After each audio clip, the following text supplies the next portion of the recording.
who's going to be at the center of the universe? Is it me or is it Christ? Is it God?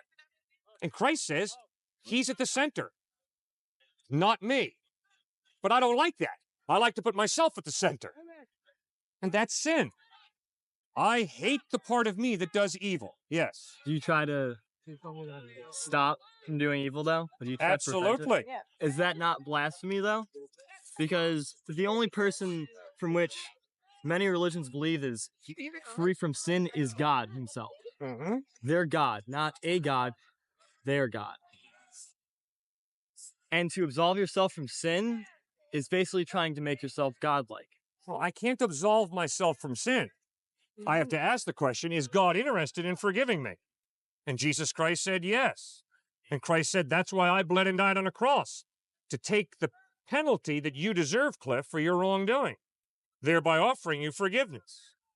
2 university students in Australia, good buddies. One graduated and became a judge. The other graduated and became a banker. One day, the banker was arrested for embezzlement of $1 million. He was to be tried before his buddy, the judge. A lot of speculation in the press. Would the judge throw the book at his buddy to prove what a just judge he was?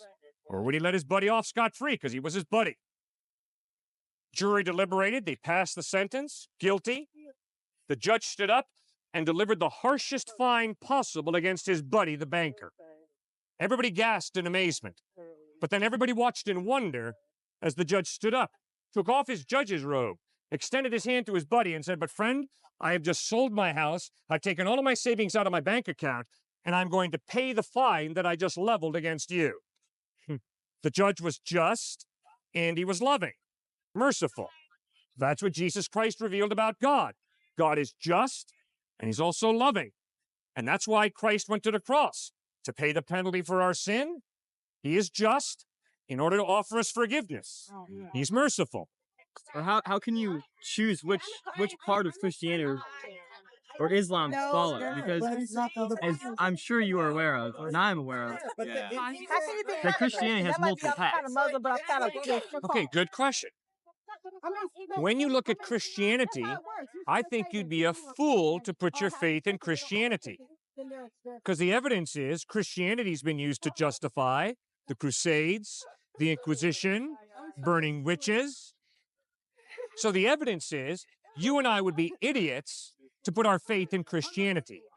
But when you read the Gospels, the source documents of Jesus of Nazareth, and examine how did Jesus live, what did he teach, how did he die, and did he rise from the dead or not, the evidence is Jesus Christ is reliable in a way that Christianity, the religion, is not. So that's why I'm standing here pleading with you guys not to become followers of Christianity. Instead, I'm saying, read the Gospels, examine Jesus Christ, based on the evidence pointing to his being reliable, put your faith in Christ, not in Christianity. Okay. How have I not answered you? It's a great question. I don't know. It's still like vague. It's just What's vague about it?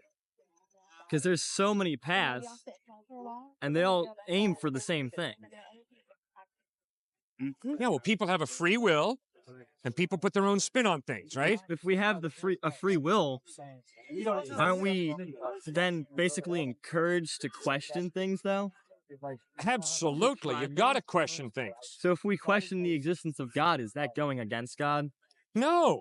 If you question the existence of God, you're honestly searching for the evidence that God exists, and you want the evidence. You don't want to blindly believe. Can we question the truth about Jesus? Of course. You question everything. But then you follow the evidence. Where does the evidence point to?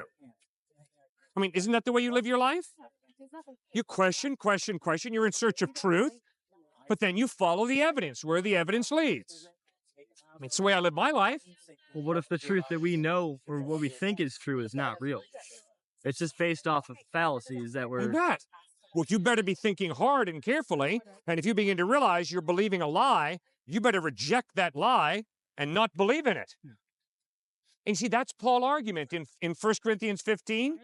Paul writes, if Jesus Christ is not risen from the dead, we're fools for believing in him. He's a fraud. I like that. Faith in Christ is not believe, believe, believe. No, quite to the contrary. Faith in Christ is the evidence he is reliable. That's why I trust in him. And if he's not risen from the dead, because he said, I'm going to die and rise from the dead, and he didn't pull it off, he's not reliable. So Paul says, I'm not going to believe in him. That's good thinking. Good questioning. Okay, sir, do you believe there's a heaven Uh, or life after death? yes. Okay, why do you think there's life after death? Because I want to think that. Do you think that's an adequate reason to believe there's life after death because you want there to be life after death? Yes. Okay, why is that adequate for you? Because that's how people make decisions. They think about what the consequences for those decisions are. So I think the consequences for my decisions are going to govern what happens to me later on in life. And not just my physical life, but after my life.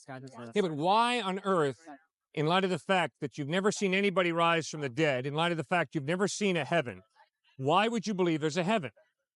What's the evidence that heaven That's is how I real? was grown up.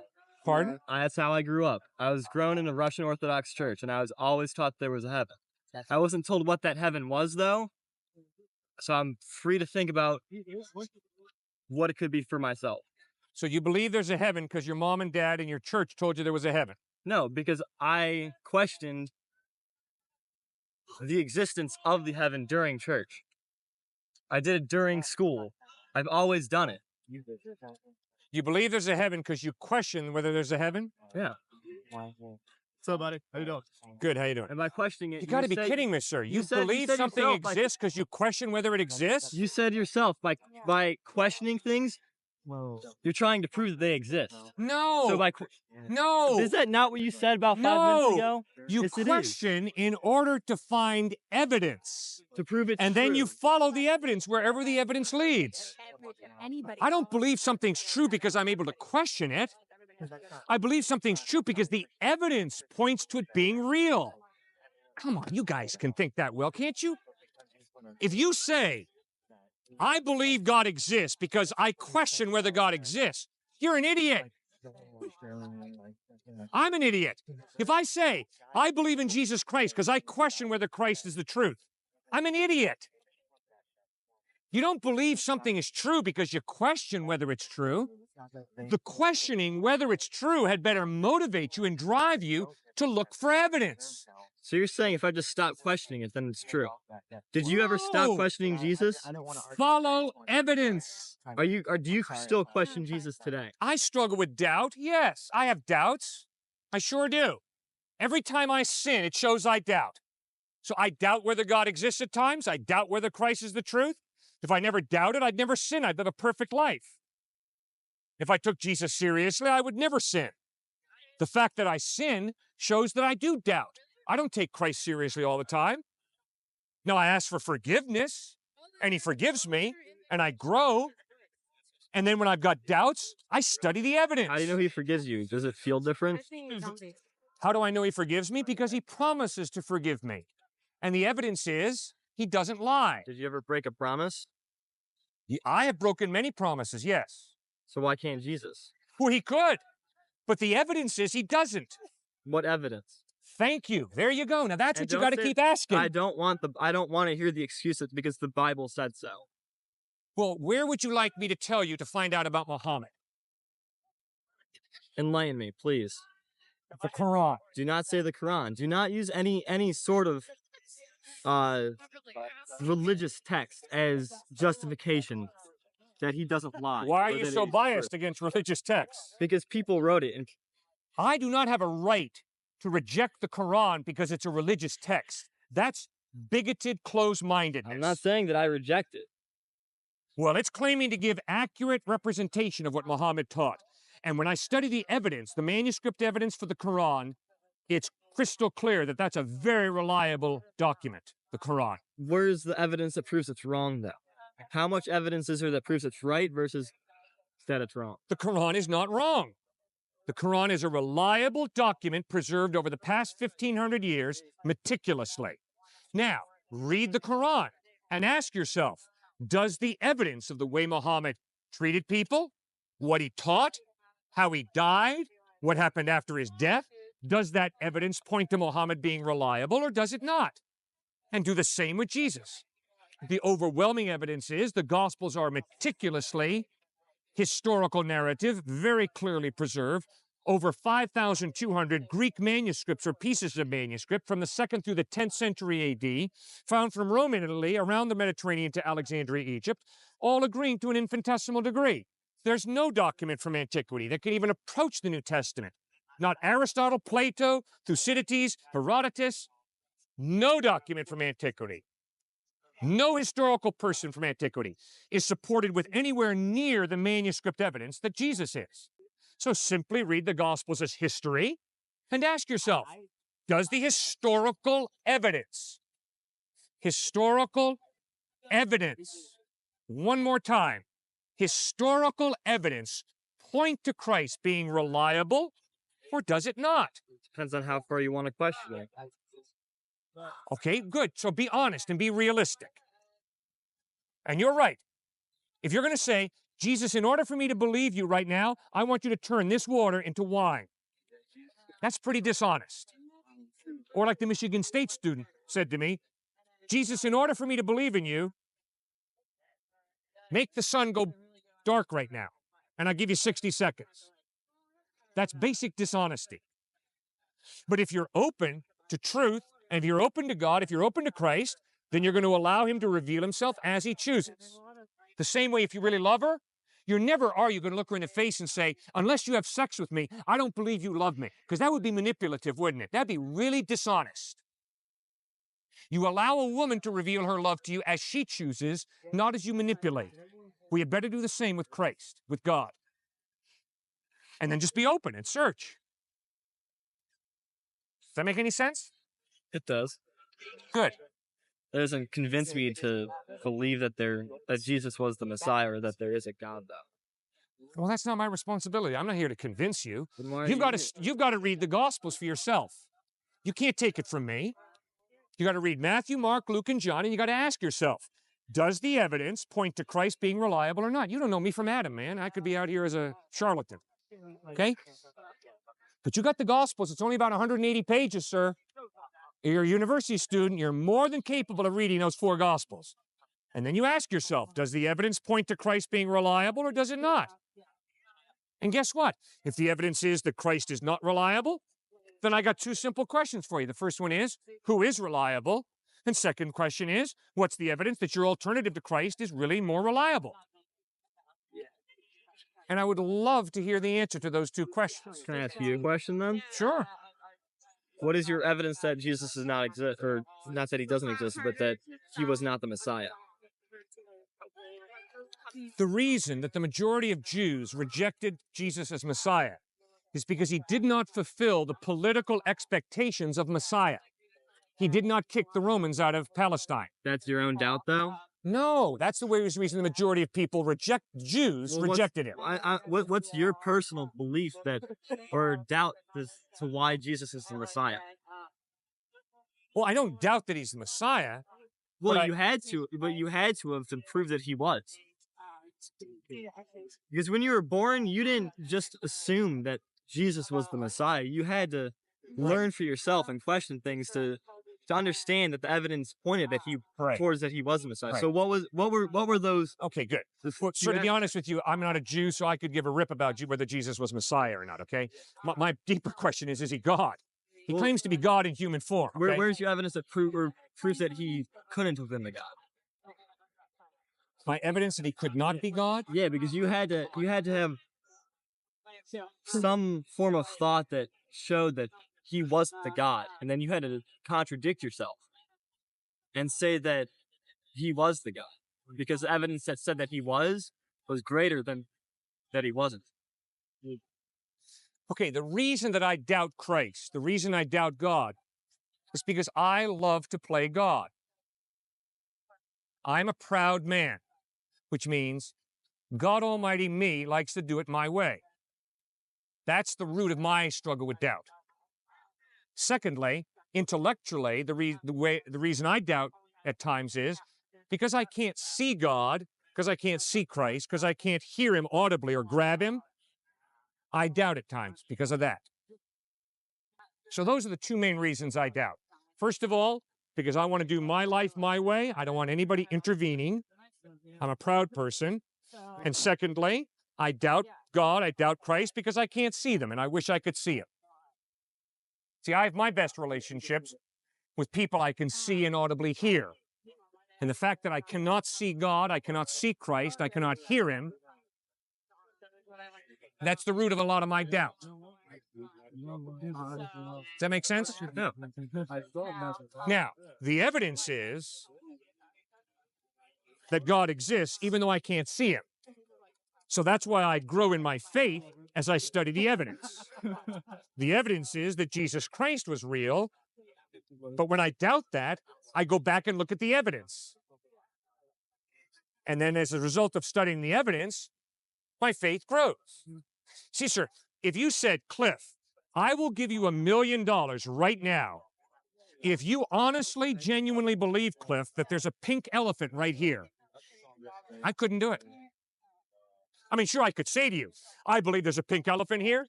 I'd be lying through my teeth. Because everything in my mind, everything in my experience tells me there is no pink elephant here. See, sir, so I can't believe something just because it's financially beneficial. I have a mind that longs to know reality, truth. So the reason that I believe God exists is because the order and design of the universe points to an intelligent mind. The fact that the Big Bang is probably true, not definitely, but probably, points to the fact the universe is not eternal. There is a beginning. Everything that has a beginning has a cause. The universe has a beginning, therefore the universe has a cause. God is the uncaused cause. Moral absolutes that I experience when my conscience reels back with moral indignation over the abuse of a child tells me that there are objective morals. Therefore, there's got to be a moral lawgiver. There's got to be some type of God. And then when I read the Gospels, not as the Word of God, simply as history, I see, the historical evidence of the way Jesus treated people. Man, in my best moments, that's the way I've wanted to treat people. The historical evidence of what he taught. Do unto others as you would have them do unto you. If someone strikes you on the right cheek, turn to them the other also. Demands respect. And then when I watch how he dies on a cross, offering forgiveness to his enemies, my respect takes another big leap. But then when I see the evidence that 3 days after he died, he rose from the dead, sir, it's a no-brainer.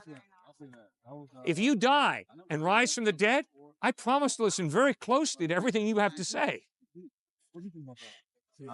So the resurrection of Christ sets him apart from Muhammad, Siddhartha Gautama, Shirley MacLaine, Tom Cruise. He rose from the dead. He's unique. He's reliable. That's why I believe in him. Was Muhammad unique compared to Buddha? Different, absolutely. Yes, sir. Buddha never once talked about God. He was agnostic when it came to God. Obviously, you read the Quran, and Muhammad insisted that the center of the cosmos is Allah. So each person had something that set them apart from everybody else, just like Jesus rose. Yes. But when it comes to determining reliability, everybody can claim something. Question is, can you back up your claim? And the resurrection of Christ clearly backs up Christ's claim to be more than a man, to be God in human form. So that's the crux of your belief then in Christianity. It's the resurrection. Yeah. That is the most important piece of evidence pointing to Christ's credibility. Yes, ma'am. That's why Paul writes in 1 Corinthians 15, if Christ is not risen from the dead, we're fools for believing in the guy. Why? Because he said, I'm going to die and rise from the dead. Which means if he died, he obviously died, but if he didn't rise from the dead, he lied, or he was just out of touch with reality. Gandhi made the claim that, like, all religions could, like, with the elephant in the room idea he had, that all different areas are touching a different part of the elephant, but they think that theirs is the only part, when really there's a whole elephant that nobody can see the whole part of. So, like, what gives Christianity the right to say, well, we have the corner on truth and you guys are wrong? Okay. How does that work? Good question. 2 quick points. First point is, an atheist is claiming truth, that there is no God. An agnostic is claiming truth. You can't know whether God exists or not. A theist is claiming truth. there is a God. Let's be real honest with each other.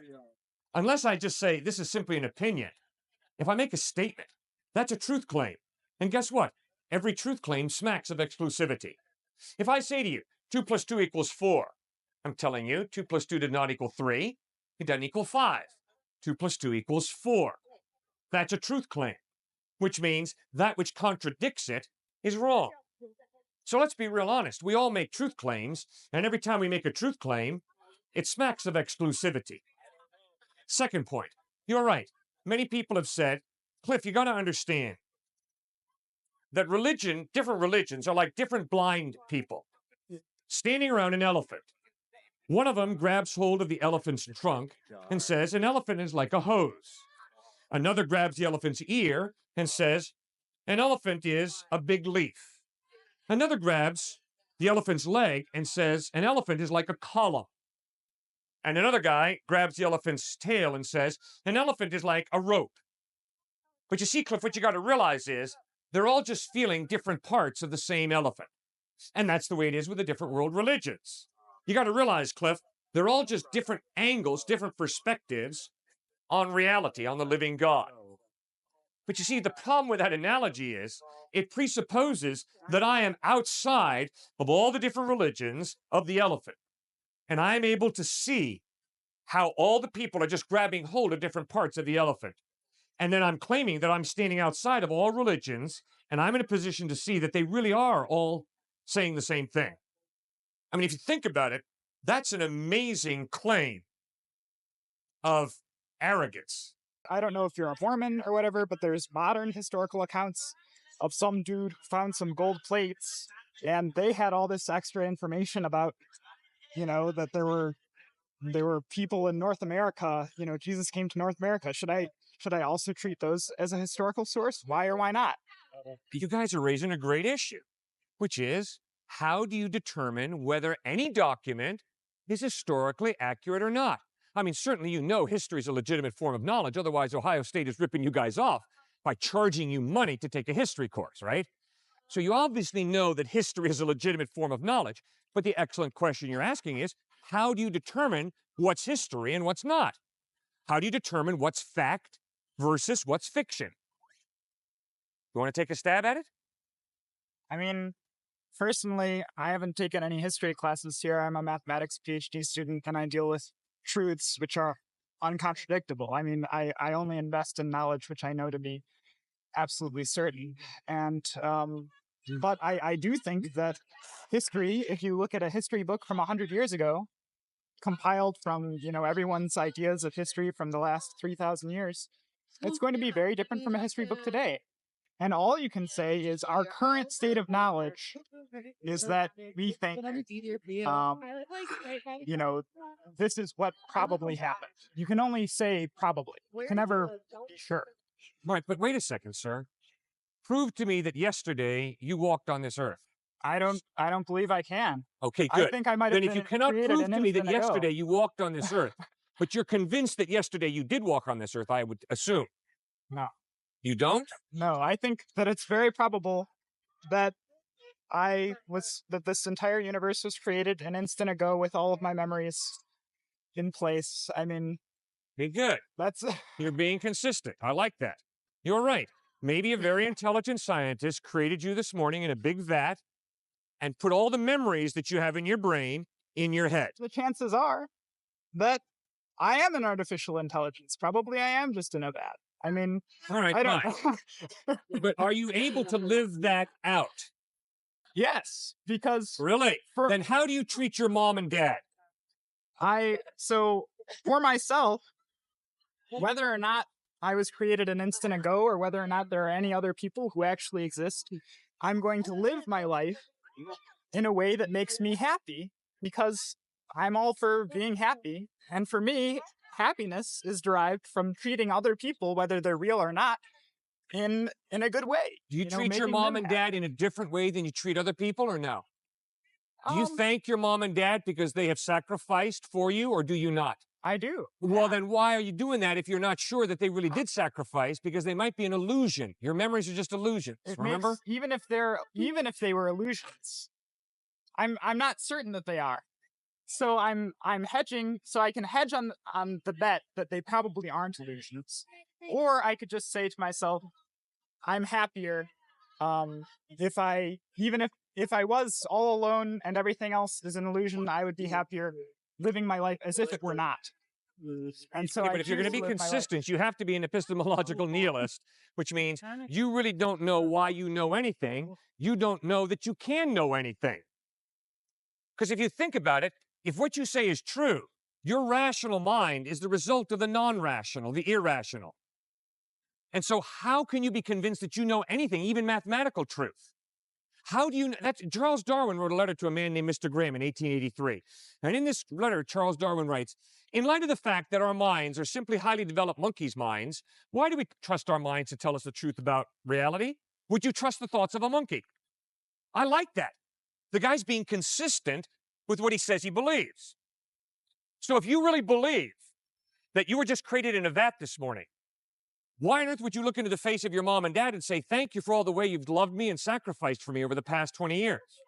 Because even if I was only created instants ago, then I was created in such a way that I feel better about saying those things to my parents than just dissing them and like, screw you guys. So as a result, I do these things. I mean, I'm set up to say these kinds of things to my Good. parents. Which means you're set up. Yeah. You don't have free will, do you?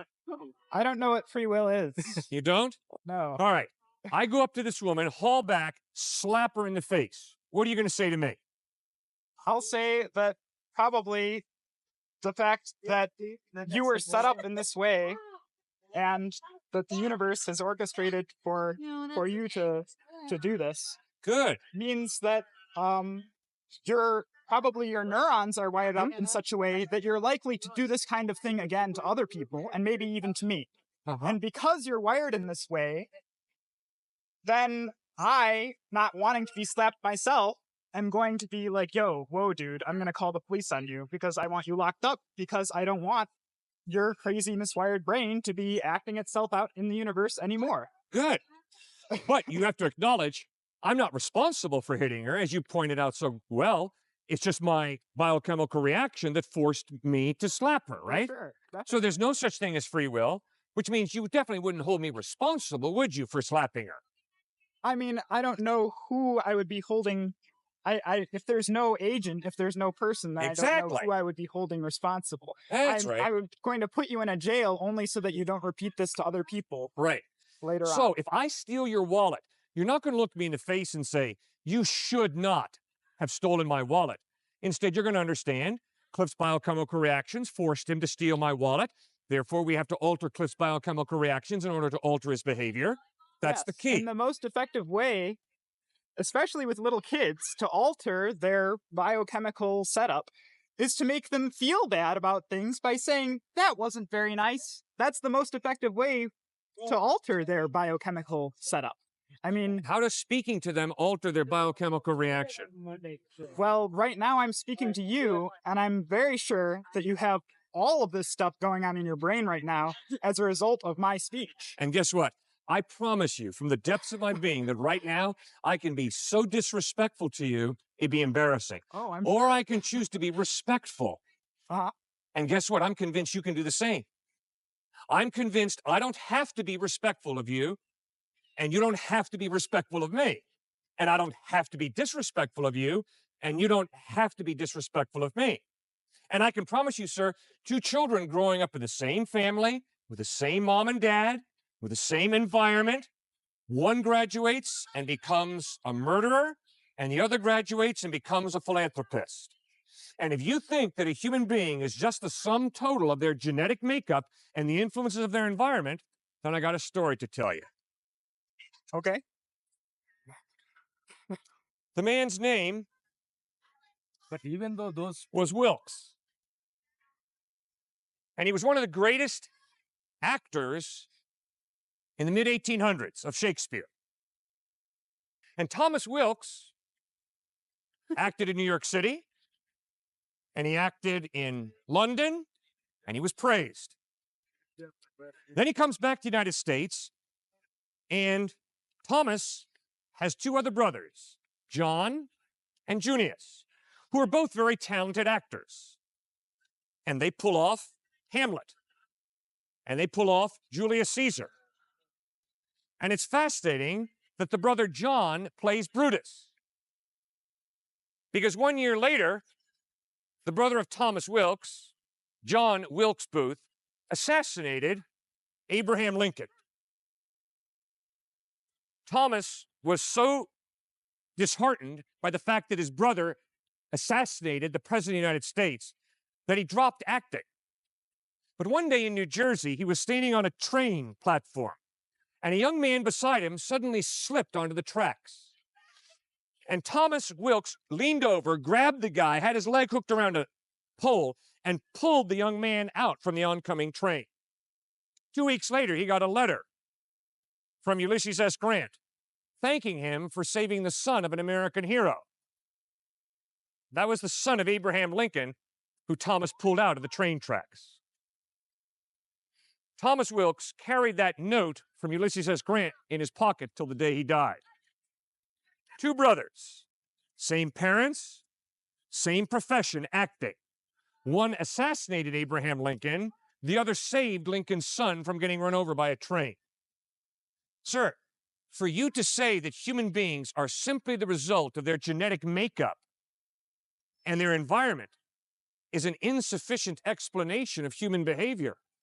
If human beings are able to somehow step outside of physics and make choices independent of physical reality and, just all these processes that are governed by the laws of physics, then can you tell me, so you should be able to make a decision just instantly. If you're presented with a situation, you decide one way or the other. So can you change midway?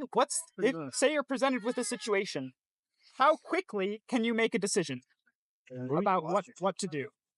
So, because if there's a finite length of time, so say it's 1 second, situation happens, in 1 second you're able to make a decision and then you act. Then, in between that 1 second, aren't you determined? Aren't you not able to change your course before you act? This guy goes to punch me, and I clock him before he gets to me. So in that second, I've made the decision. My fist is launched. There's no way for me to turn back. Where's my free will at that instant when I've made a decision or when I'm in the process of making a decision? Right. Good question. I was speaking at Brown University in Providence, Rhode Island, and a student came walking down the path saying, "Oh man, here's another narrow-minded, conservative, fundamentalist Christian out here regurgitating his memorized Christian formulas." And I lit into the guy, all right? I told him, you are the most narrow-minded, bigot, judgmental rascal I've ever met. You haven't listened to me for 1 minute, and yet you're already drawing conclusions on who I am and what I'm saying. Well, the guy didn't keep walking. He sat down. But after about 3 minutes, after reflecting on how I talked with the guy, I had to turn to him and say, "Man, I am very, very sorry for the way I treated you. That was wrong for me to light into you in spite of the judgmental comment you let fly." And this Brown student said, "Well, thank you." And he respected me. Now, I didn't have to humble myself and ask him for forgiveness. I chose to. I don't have to ask forgiveness. Asking forgiveness means I made a wrong decision. Would you please forgive me for the wrong decision I made? But it happens. So what I'm trying to get at is that if you partition time, so you take your whole lifespan and you break it into these incredibly small little units of time, I'm willing to bet that you aren't able to control your actions on that small a scale. And so on those small scales, it's going to be entirely, like the fact that my finger trembles a little bit is not due to a conscious decision. The fact that I'm starting to say something is really an unconscious mechanism because it takes place in these little time scales. And in each of these little time scales, I'm determined. And so pasting those together, I would say that my entire existence is determined. I mean, if you think about what you're saying, are you planning out all of the words that you're going to use as they're coming out of your mouth, or are they just streaming out? in my case, I just have diarrhea of the mouth right now. I'm not thinking about anything I'm saying. You've got to be kidding me. You're not thinking about anything you're saying. You think that your articulate speech is coming out of that mouth by accident? Pretty much. Oh, give me a break. Essentially, I'm not planning out Come each on. word in detail. Come on, sir. You're a very intelligent man with a very rational mind. The words that you're putting together are not coming out by accident. I can promise you.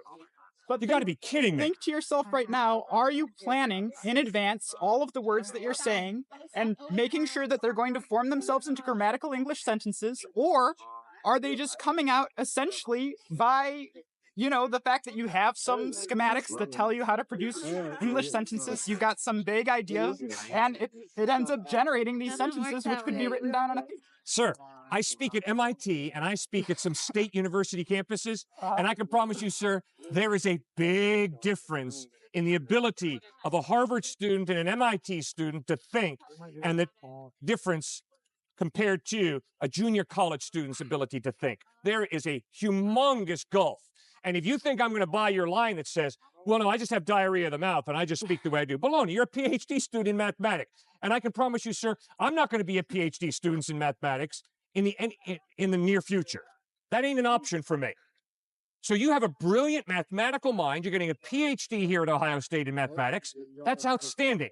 But for you to try and act like that's some accident, come on, sir. Give me a break.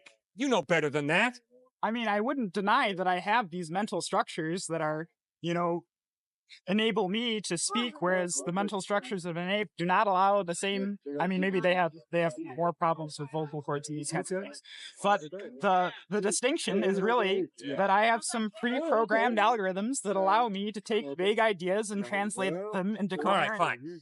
Let me ask you, if you've been dating her for 5 months and she has repeatedly says to you, I love you, and tonight your father calls you up and says, son, I've been paying her $1,000 a week to love you, how would you feel?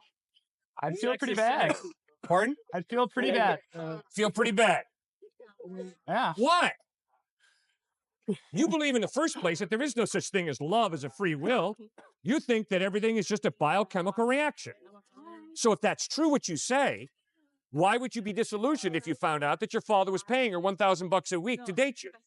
Well, I think a rock is determined by its interactions with its environment, and I don't think a rock would be upset if, someone told it the same thing. And I've been set up, so it makes a lot of sense for me to be upset about something like that, because if human beings were not upset about that kind of thing, we wouldn't be reproducing very effectively. We would be reproducing willy-nilly, and there would be no support system for little babies because families wouldn't be gathering to tend to them. And we have very weak little babies that can't fend for themselves, and we would all die off as a species if we didn't care about those kinds of things. I'm a human being. I used to be a little baby. I had to survive somehow. My parents had to care for me and love each other for that to happen. And I exist today because of that. And I'm a member of this human species, which goes all the way back the same way. And evolution explains why I would have that kind of emotion. Well, I'm real grateful that the legal system in the United States has nothing to do with your worldview. Because the legal system in the United States says that if I am walking around the library here, and if I see a little man with a balding hair, with a big stack of books under his arm, and if I haul back and hit the guy as hard as I can, when I am hauled into a court of law, if the judge says, hey, Cliff, why, when you were at Ohio State, when you walked around the library, did you haul back all of a sudden and hit that guy? And I say, well, Your Honor, you got to understand, when I was a little kid, my father abused me. And the way he abused me was he'd always take up a big book and hit me over the head, and he had a little bit of balding hair on the top of his head. So when I saw this professor at Ohio State, he so reminded me of my dad, I had no choice but to haul back and hit him. I'm very grateful that in our culture, in our society, the judge will look me in the face and say, Cliff, I'm very sorry that your dad abused you when you were a kid, but you are still responsible for the way you hit that Ohio State professor. Even though physically he reminded you of your dad, you have a free will. You did not have to hit him. Who's going to be at the center of the universe? Is it me? Or is it Christ? Is it God? And Christ says he's at the center, not me. But I don't like that. I like to put myself at the center. And that's sin. Do you try to abolish yourself from sin? I hate the part of me that does evil. Yes. Do you try to stop from doing evil, though? Do you try to prevent it? Absolutely. Is that not blasphemy, though? Because the only person from which many religions believe is free from sin is God himself. Mm-hmm. Their God, not a God, their God. And to absolve yourself from sin is basically trying to make yourself godlike. Well, I can't absolve myself from sin. I have to ask the question, is God interested in forgiving me? And Jesus Christ said yes. And Christ said, that's why I bled and died on a cross, to take the penalty that you deserve, Cliffe, for your wrongdoing, thereby offering you forgiveness. 2 university students in Australia, good buddies. One graduated and became a judge. The other graduated and became a banker. One day, the banker was arrested for embezzlement of $1 million. He was to be tried before his buddy, the judge. A lot of speculation in the press. Would the judge throw the book at his buddy to prove what a just judge he was? Or would he let his buddy off scot-free because he was his buddy? Jury deliberated. They passed the sentence. Guilty. The judge stood up and delivered the harshest fine possible against his buddy, the banker. Everybody gasped in amazement. But then everybody watched in wonder as the judge stood up, took off his judge's robe, extended his hand to his buddy and said, but friend, I have just sold my house. I've taken all of my savings out of my bank account, and I'm going to pay the fine that I just leveled against you. The judge was just, and he was loving, merciful. That's what Jesus Christ revealed about God. God is just, and he's also loving. And that's why Christ went to the cross, to pay the penalty for our sin. He is just in order to offer us forgiveness. He's merciful. If they contradict each other, then maybe one of them has to be right and the rest have to be wrong, right? Or But maybe then they're all you wrong. have no reason why to choose Christianity over the others. If this is all a judgment call, and I think that this path is the best path. Like I see a path there, and it's the best path for me. This is a path that's going to get me on the straight and narrow, and it's going to make me a better person. Maybe it's not Christianity though. There's no saying, oh, why is Christianity the best? That's one. Two, to say that all one religion is correct or all of it's wrong. Let's say, I mean, every religion, let's say it has its book. Those books were written by who? By people, right? And people, we know that none of us are perfect. And we know that, and they were born in a specific historical context. So to take, any religion, I guarantee you can find something in it that you read it, you see it, and you think that's messed up. But you see a huge part of this religion. Oh, I see why. Oh, that's amazing. They do this, Yes. they do this, they do this. Yes. And there's all this soul and all this purpose behind it. So to say that that one thing messes up that entire religion and therefore you should go to a different religion, I think that's taking religion completely wrong. I think a religion is there in order to make you a better person and make you, it's something deeper than a text. It's about what it does for you and what, Okay, well, I agree with you 100%. Truth, be it coming from Buddha, Jesus, Muhammad, is good. It's true. And so I learned from Siddhartha Gautama Buddha. I learned from Gandhi. I learned from the avatars of Hinduism. Agreed upon. But Jesus Christ made some very clear claims to be the true living God in human form. He claimed that the way to heaven was not by going to church or working off your bad karma through a cycle of reincarnations. He insisted the way to heaven is through God's grace, his forgiveness, which he offers through Christ's death on a cross. Which means, if I reject Christ, I am rejecting God, because he claimed to be God in human form, and if he spoke the truth, I'm rejecting God. And if I reject Christ, I am rejecting God's offer of forgiveness for the wrong that I've done. And I have done wrong. But you said if he claimed the truth. What guarantees you that he's claiming the truth? What guarantees that Muslims that Muhammad is declaring the truth? What guarantees anybody that? People, they got to go by their instincts. And I believe that, there's different religions because everybody has something different that they need, right? Some people, they were born in, let's say, a Christian family. And then they realize, you know what, this religion just doesn't click with me. And they find another religion. It turns out, whatever it is about that religion that works for them, it took them from being this person to being this person. And it turns out that's exactly the religion that they needed to advance. And it has its purpose, right? But you're saying depending on Jesus's claim, a man that you never met, right? That lived thousands of years ago. And you're depending on his claim through this religion that lived through the same type of things that other religions have lived through. That is saying, you're getting this religion by this text and by this history of this text and the people that have lived it. Okay, do you really think there is a God? If you're asking me, Yeah. I do. Okay. Who is this God? What is this God like? I can't give you that answer, and nobody else here can. Okay, if I say to you that God is a white Anglo-Saxon man about 6'1" tall, and he's a Republican, what would you say to that? I would think that's pretty unlikely. Good. If I were to say to you that God is the American spirit, what would you say to that? I think you know the answer to that as well. Okay, well then if it's so obvious, would you please begin to answer my question to you? Who is God? What is God like? The God you believe in. It's not just who is God, but is there a God? I mean, that's something that you live every day just trying to figure out. Who are you? What is this world about? And who is God? But people have fought over different ideas of who God is and what God wants. Yes? And people bombed Hiroshima and Nagasaki with some very powerful bombs put together by some very intelligent scientists. That doesn't mean that science is evil. It means that there are some people who've abused science and who blasted Hiroshima and Nagasaki off the map. And so I agree. There have been some pretty perverted religious people who've done some pretty horrible things.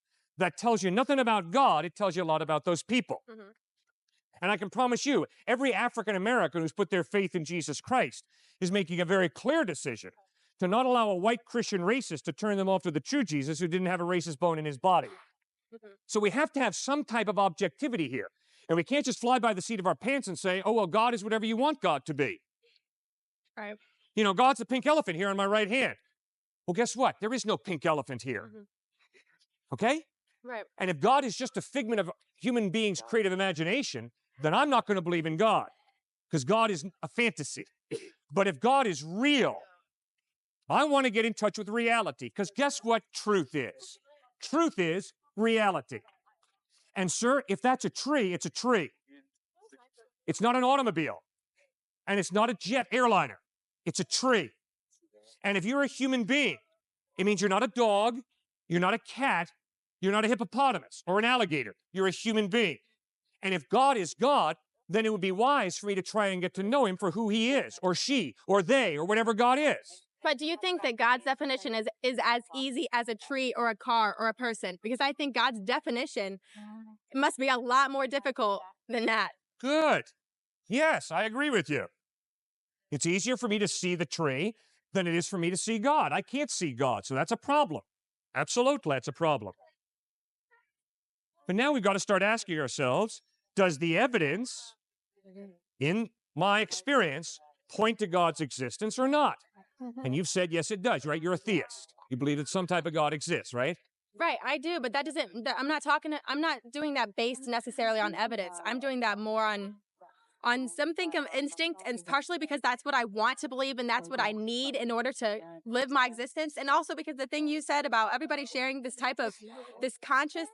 conscience and different things like that, I think that has a little bit of evidence to it. But I don't think this is something you can build just like an equation. And I definitely don't think that you can prove Christianity over other religions in a scientifical, equational type of way. I agree totally. We're on the same page. I cannot prove God exists. I cannot scientifically prove that Jesus is the truth. No way.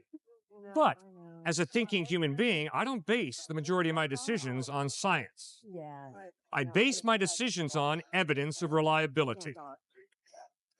Now, when you look at the historical Jesus, how he lived, how he treated people, in other words. Secondly, what he taught ethically, like the Sermon on the Mount.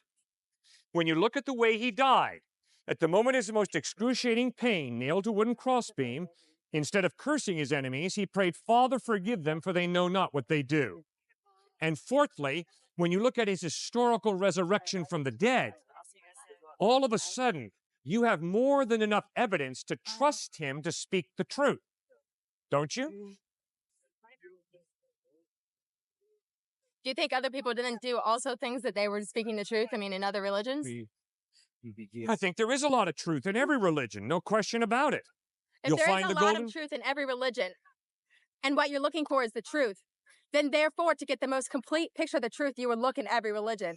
You can settle in whatever religion you want in the end, but the most complete picture, if there's truth in every religion, is to look at every religion. Good. Absolutely. Explore truth in every religion. But, man, when you've got contradiction, you know, as a searcher after truth, that truth does not contradict itself. The law of non-contradiction holds true. A and non-A cannot both be true in the same way at the same time. It's impossible. I still think you're setting up a false dichotomy. I think you're setting up. You're saying you're saying, oh, there's an A and there's a non-A. Yeah. Boom, like that. But you haven't given us any specific examples of what could be an A and a non-A. It could be that somebody's seeing one side of the tree, another person's seeing the other side of the tree, and they're seeing two different parts of something that's part of a greater whole or something like that. Very simple. In the Gospels, Jesus claims to be God. In the Quran, Muhammad consistently says Jesus is not God. You cannot have it both ways. Either Jesus is right, he's God in human form, or Muhammad is right, he's not God in human form. He can't be both God and not God at the same time in the same way. The law of non-contradiction holds. Right, but they don't say that when you talk about God, you're not just talking about Jesus. You're talking about God, right? God, capital G.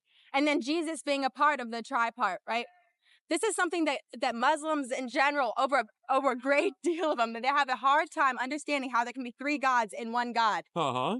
But this is something that stems all the way back to there when he's like, how can you have three and it's one, but it's three, but it's one, and Jesus is God, but he's not God because there's this God, the God that's dealing with this other God, and this God's a human God, and this God's on the, sky God or God knows, right? This is why there's that contradiction. But we say, Christianity core, it's a monotheist. Right. It's monotheism. And so is Islam. I mean, there's not That's right. They're it's not both as great of monotheistic. difference as they have made it, but it's kind of a different idea of what is this God? Turns out this God doesn't have to be a single identity. Turns out maybe this God can be more than one identity within the same being, if you want to put it that way. What religion are you? Okay, but man, you got to realize that Hinduism teaches there are thousands of gods. And either there are thousands of gods or there's one true God. You can't have it both ways. And when you study Hinduism, obviously, everything is part of God. That's monism. Monism contradicts monotheism. Monotheism teaches God is the creator. You and I are part of the creation. There's a contradiction there. You can't have two contradictory ideas both be equally true at the same time. It doesn't work, man. I think this is a great conversation. I really, you have to be logical and you have to investigate other ideas and, of course, religions. You But bet. here's where to me, the danger is this: that we're all on a campus here, and there's a tendency for some of us to worship the God of intellect. Sure, it's an option. You know what I'm saying? It's an But idol. here's the thing, though. Like, here's an example of what I think it's like. It's like, okay, you have this master clockmaker. He builds the most fantastic, intricate clock. Okay, so the scientist comes along, and he starts to take it apart. Says, that works like that. And he's gaining all this knowledge. But the thing is, he hasn't disproved or proved anything. All he's doing is understanding more of how intricate God's creation is. In this case, the clockmaker's creation is. That's all he's doing. And that's what God wants us to do. Because eventually, you're going to know so much that you cannot be an atheist. Okay, great. It's impossible. But here's the problem. The problem is Jesus' words. Jesus said, I am the way, the truth, and the life. No one comes to the Father except through me. Now, guys, the dude is either lying through his teeth or else he's speaking the truth. Jesus said, I am the resurrection and the life. He who believes in me will live, even though he dies. The guy's either along the lines of the three Christs of Ypsilanti, Michigan, in a mental hospital, or else he's speaking the truth, that he gives eternal life to all who put their faith in him. In John 8:58, Jesus says, before Abraham was born, I am. The Jews didn't call God G-O-D. They called him Yahweh, Jehovah, which is the Hebrew verb to be, I am. There's no misunderstanding with his listeners. They pick up stones to stone him for blasphemy. Because he, a mere man, had the audacity to claim to be the eternal pre-existent God in human form. So due to the extreme nature of Christ's claims, it is intellectually dishonest to say, well, Jesus, Muhammad, the avatars, and Siddhartha Gautama Buddha are all equally valid. They're all saying the same thing. They're not. They say the same thing when it comes to the golden rule. You'll find the golden rule, do unto others as you would have them do unto you, in almost every major world religion. So obviously there are ethical similarities. Obviously, Siddhartha Gautama Buddha I have great respect for. Why? Because the basis of Buddhism is the problem of suffering. Well, he's asking the right question. Why do people suffer? Why do we suffer? And what's the solution for suffering? Way to go, Siddhartha. That's tremendous. But his solution to the problem of suffering, to cut off your desires, and if you'll just cut off your desires, you'll escape the cycle of suffering. I can understand why he says that, but I can promise you, the solution for a dead baby's soul and life is not, oh, well, now they don't have any more desires. Could he do that if he was in a third world country and all around him babies were dying? Well, he did that. That's where he did it. He was in sit Asia. there and say, I have the way to happiness and spirituality. See, that's the big problem. It's like you can completely disengage yourself from everything around you, but That doesn't solve suffering or death. that doesn't make you holy. Right. Maybe it works for them a little bit, though. Because if you're in a country, let's say in your country where nobody has anything, and you also don't have anything, and you're suffering and everybody else is suffering, and you want to figure out how to stop suffering, while at the same time you don't have the food and you don't have the money and you don't have the clean water, you can't give it to yourself and you can't get to others. But if you can figure out a way that you can still survive and other people can still survive, you're getting along, but without taking out, I don't know that much about this religion. Didn't Buddha But come if you from a take really out some of wealthy that, family? take out some of that longing though, then maybe it would work. I mean, otherwise nobody would have followed it. If it didn't have something that worked for them, it wouldn't have that many followers. So if you said to somebody, you don't have anything, but if you don't want that much, if you're satisfied with what you have, maybe it worked in the time and place. Maybe it works. Ma'am, I come from a part of the world where materialism works. All right? I come from a part of the United States where making a lot of money works. But ma'am, just because a lot of money brings people happiness and comfort doesn't mean that that's the true purpose of life, to build a big stock portfolio and a large bank account. It works, ma'am. It works very, very well for the rich. That doesn't mean that's the ultimate purpose of life. And just because drugs work for some of my other friends, and drugs really work for some of my friends, it makes them happy, it makes them content, it makes them very comfortable. That doesn't mean that the purpose of life is to do drugs. Now, Jesus Christ comes along saying the purpose of life is to love and worship God and to love and serve others. And that might be very uncomfortable at times.